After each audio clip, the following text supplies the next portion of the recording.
ద్వారా మొక్కజొన్న సేకరింపు చేయాలని ప్రభుత్వం నిర్ణయం తీసుకుంటాం సంతోషపోతాం మీద ఊరట కలిగించింది. రోజు మార్కెట్లో 400 రూపాయలు 500 రూపాయలు ధర పడిపోయింది. 2400 వచ్చే ధర 2000లో పడిపోయింది. కానీ ఏదైతుందో 18 క్వింటల్ పరిమితి అనే వరకు ఏదైతుందో అది కనీసం 30 క్వింటల్ వస్తే సగం ఇక్కడ అమ్ముకోవాలి, సగం మార్కెట్లో అమ్ముకోవాలి, సగం మార్కెట్లో అమ్ముకోవాలి, సగం మార్కెట్లో అమ్ముకోవాలి, సగం ఓపెన్ మార్కెట్లో అమ్ముకోవాలి. పరిమితి అనేది నిబంధన సడలించాలి. ఇప్పుడు కేంద్ర ప్రభుత్వం కూడా నాఫెడ్ ద్వారా మొక్కజొన్న పప్పుజొన్న సేకరణకు రాష్ట్ర ప్రభుత్వానికి తోడు నిలబడాలి. ఇలా మద్దతు ధర కల్పన అనేది కేంద్ర రాష్ట్ర ప్రభుత్వాలు ఇరు ప్రభుత్వాల బాధ్యత. రాష్ట్ర ప్రభుత్వం కొంత ముందుకు వచ్చింది, కేంద్రం కూడా తోడు నిలవాలి. 18 క్వింటల పరిమితితో ఏదైతున్నదో రైతు కొంత గందరగోళం గురవుతుంది. సగం ఈడమ్మాలి, సగం ఆడమ్మాలి. ఇంకోటి ఏంటంటే ఈ తంబ్ అనేది రైతు కొద్దిమంది విదేశాలలో ఉపాధి పొందుతున్నది, ఇక్కడ భార్యలు ఉంటారు.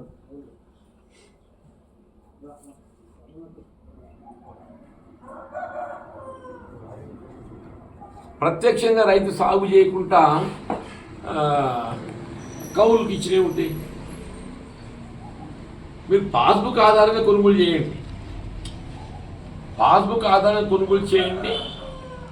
విక్రేతదారుని తప్పు తీసుకోండి, ఎవరైనా మంచిది. కాదంటే విఆర్ఓ సర్టిఫికేట్ తీసుకోండి.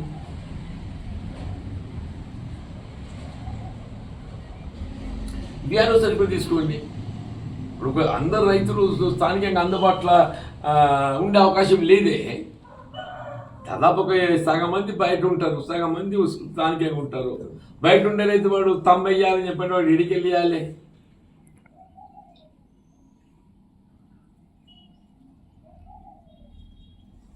ఇవన్నీ కొద్దిగా ప్రాక్టికల్ ప్రాబ్లమ్స్. ఇవన్నీ ప్రాక్టికల్ ప్రాబ్లమ్స్.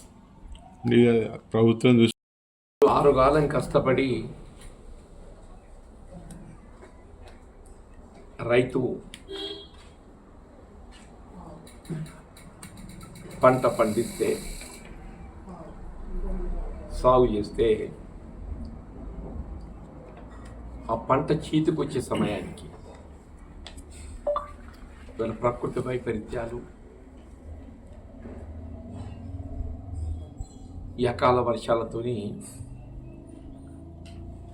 చేతికొచ్చే పంట నేల కొరిగిపోవటము,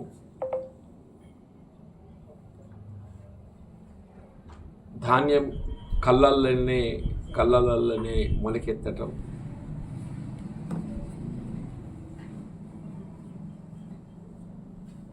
రైతుల యొక్క బాధ చూస్తుంటే నిజంగా ఎవరికైనా దుఃఖం రాక మానదు. ఇలా బట్టపల్లిలో ఏదైతుందో దాదాపు 200 ఎకరాల పంట నేల కొరిగిపోయింది.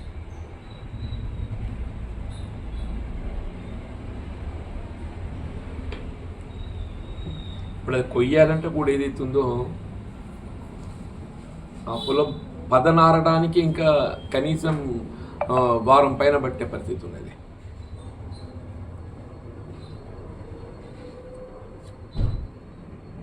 ఇప్పుడు ఎక్కడ కూడా ఏదైతుందో హార్వెస్టర్ టైర్లు నడిచే పరిస్థితి లేదు, మొత్తం చైన్.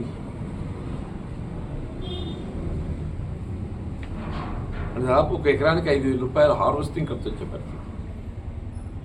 సగం పంట నేల కొరిగిపోయింది, సగం పంట వచ్చేది కూడా ఏదైతుందో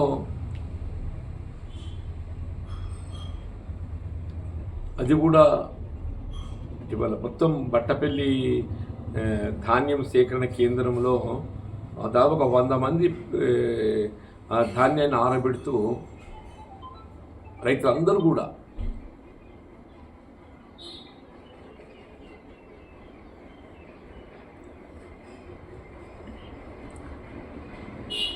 రాష్ట్ర ప్రభుత్వం ఏదైతున్నదో సరే పంట నష్టపోయిన రైతాంగాన్ని ఆదుకోవాలనేటువంటి ఒక భావనతోని సీఎం గారు వ్యవసాయ శాఖ మంత్రులు తుమ్మల నాగేశ్వరరావు గారు స్పందించి ఎకరా కనీసం 10,000 రూపాయలు ప్రతి ఆర్థిక సహాయం అందింపజేయడం జరుగుతుందని చెప్పని వాళ్ళు ప్రకటించారు. ధాన్యం తడిసిన మొలకెత్తిన రైతుకు ఇబ్బంది కలగకుండా రంగు మారిన ఆ ధాన్యాన్ని సేకరింపజేయడం జరుగుతుందని చెప్పి కూడా పేర్కొన్నారు. క్షేత్రస్థాయిలో ఏదైతున్నదో ప్రభుత్వ ఆలోచన విధానానికి అనుగుణంగా రెవెన్యూ అధికార యంత్రాంగంలో చలనం కనబడతలేదు. ఇప్పుడు నిన్న కలెక్టర్ గారు, అదనపు కలెక్టర్ రెవెన్యూ వారు కొన్ని ఫీల్డ్స్ విజిట్ చేశారు. ఈయన కలెక్టర్ గారు, అదనపు కలెక్టర్ రెవెన్యూ కొన్ని ఫీల్డ్స్ విజిట్ చేశారు. అదనపు కలెక్టర్ బహుశా మల్యాల మండలం పోయినట్టుంది, కలెక్టర్ గారు కత్తాపూర్ మండలం ఇక్కడ పోయినారు. అంటే ఇప్పుడు కలెక్టర్ గారు ప్రతి ఫీల్డ్ విజిట్ చేయడం సాధ్యం కాదు. కలెక్టర్ గారు ఫీల్డ్స్ విజిట్ చేస్తుండు అని చెప్పంటే అది ఇతర రెవెన్యూ అధికారులకు ఒక మార్గదర్శకంగా నిలుస్తుంది. కలెక్టర్ గారు ఒక ఫీల్డ్ విజిట్ చేస్తుండు అని చెప్పారంటే అది మండల స్థాయి రెవెన్యూ అధికార యంత్రాంగానికి ఒక మార్గదర్శకంగా నిలుస్తుంది.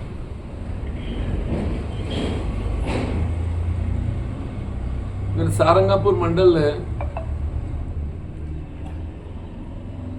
నేను ఎంఆర్ఓ గారితో మాట్లాడితే వాళ్ళ లోపల ఇంకా అంటే కదలికి ఉన్నట్టు కనబడలేదు. వ్యవసాయ శాఖ చూస్తుంది సార్ అంటాడు.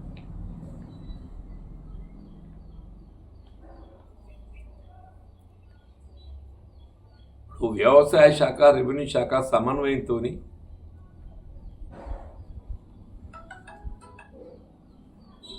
వాస్తవం ఏదైతున్నదో ప్రకృతి వైపరీత్యాలలో ఇటు రైతాంగాన్ని ఆదుకోవటమే కానీ ప్రజానీకాన్ని ఆదుకోవటం లోపల ప్రధాన పాత్ర రెవెన్యూ అధికార యంత్రాంగాన్ని ఉంటుంది.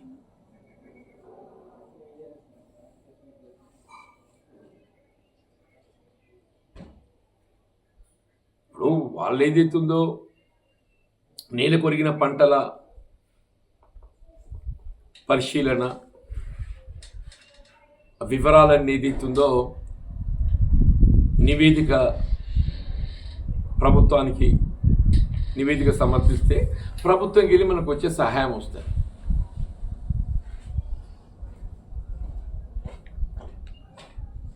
అంటే ఇక్కడ ఏదైతుందో బాధ్యతతో మనం అలసత్వం పనికిరాదు.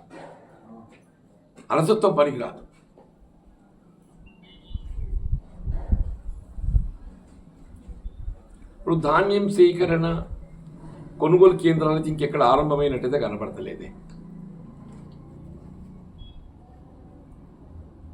కారణం ఏదైనా కానీ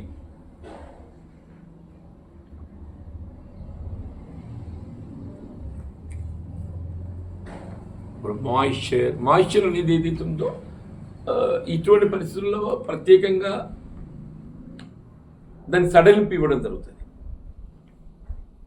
తడిసిన ధాన్యాన్ని సేకరించడం జరుగుతుందని చెప్పంటే నిబంధనలు కొంత సడలింపు చేయాల్సి వస్తుంది.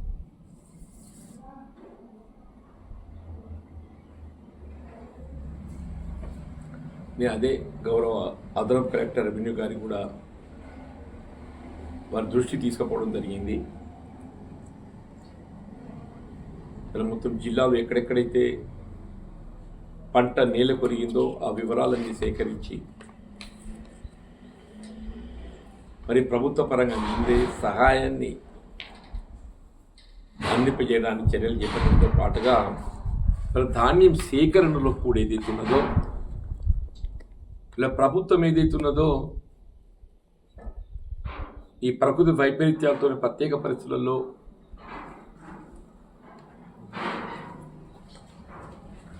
ధాన్యం తడిసిపోవడం జరుగుతుంది. కాబట్టి రైతు ఆందోళన చెందకుండా ధాన్యం తడిసిన, మొలకెత్తిన, రంగు మారిన,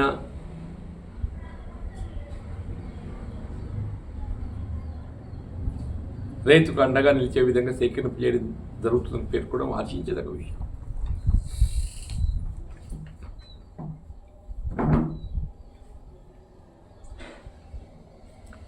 ఈ కొనుగోలు కేంద్రాలన్నీ కూడా తక్షణమే తూకం ఆరంభింపచేసి రైతులు అందరూ కూడా కళ్ళల్లోనే కాస్తున్నారు. రైతులందరూ కూడా ఇప్పుడు నేల కొరిగిన పంటలు నేల కొరిగినాయి, అవి కొయ్యాలంటే తడి ఆరాలి. నేల కొరిగినాయి కొయ్యాలంటే తడి ఆరాలి.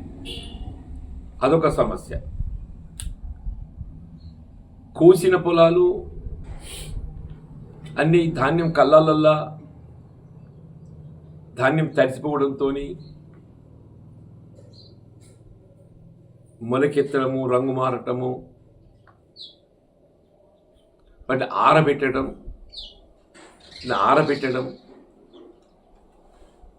ఇప్పుడు అదొక సమస్య కదా.